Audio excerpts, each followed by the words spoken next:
It was a typical Friday evening, and Mark was exhausted after a long day at the office. The sun had already set, casting the quiet suburban roads into a gloomy darkness. He longed for the comfort of his home, but little did he know that this drive home would be unlike any other. As he drove along the deserted highway, Mark's headlights cut through the thick mist that had rolled in from the nearby woods. The world outside his car seemed to fade into an eerie, monochromatic landscape. He adjusted his grip on the steering wheel, trying to shake off the unease that had settled over him. The radio provided a faint distraction, playing a somber melody that matched the melancholic atmosphere. Mark's eyes were heavy with fatigue, and he couldn't help but glance at the empty passenger seat beside him, longing for the company that might keep him awake.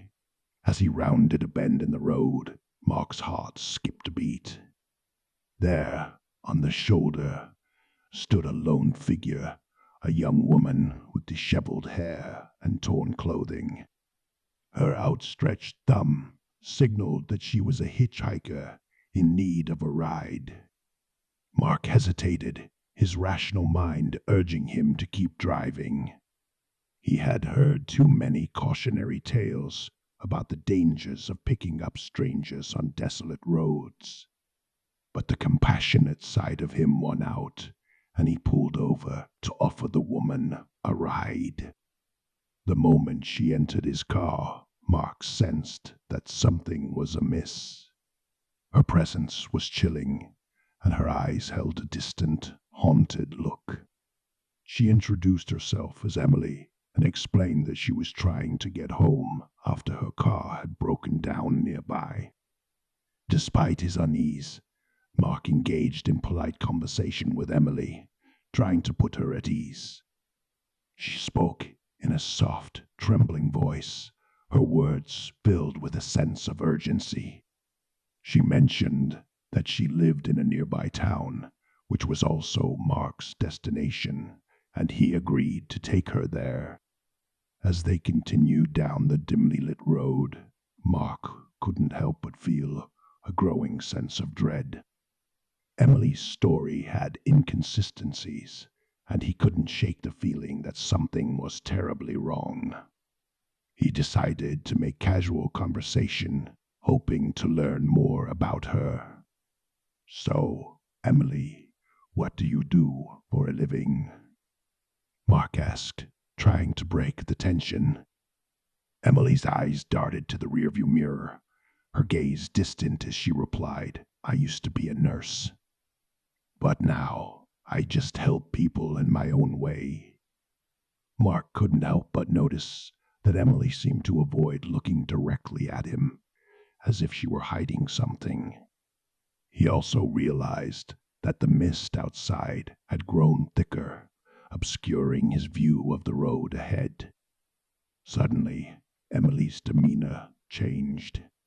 She turned to Mark, her eyes now filled with a sinister intensity. "Do you believe in ghosts, Mark?" Taken aback by the abrupt shift in conversation, Mark hesitated before replying cautiously, "Well, I suppose some people do, but I've never really thought about it." Emily leaned in closer, her voice dropping to a whisper. "I've seen them, you know, the restless spirits that linger on this road. They're searching for something they've lost."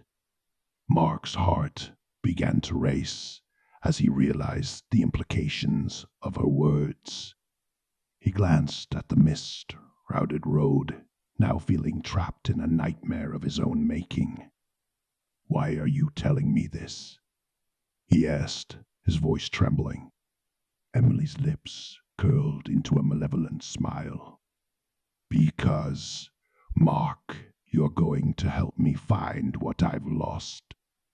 Before Mark could react, Emily reached into her tattered bag and pulled out an old, weathered photograph. It was a picture of Mark's own family, taken many years ago. His heart pounded in his chest as he realized that the people in the photo were his parents and his youngster, who had tragically passed away in a car accident years ago. "How did you get this?" Mark stammered, his hands gripping the steering wheel. Emily's eyes bore into his soul as she whispered, "I've been waiting for someone like you, Mark. Someone who can help me reunite with my family." Panic coursed through Mark's veins as he realized the horrifying truth. Emily was no ordinary hitchhiker. She was a vengeful spirit trapped between the realms of the living and the dead. She had lured him into her twisted game, and now he was her unwilling accomplice. The mist outside the car grew denser, obscuring all visibility. Mark's heart pounded as he tried to think of a way out, but it was too late. Emily's spectral form began to flicker and fade, and Mark felt a chilling sensation creep over him as he, too, began to lose substance. In that eerie, fog-shrouded darkness, Mark realized the price he would pay for his compassion. He had become entangled in the web of a vengeful ghost, doomed to wander the misty, searching for a way to reunite with his long-lost family. As Emily's sinister laughter echoed in the void, Mark's existence became an eternal nightmare, a horrifying drive home that would never end.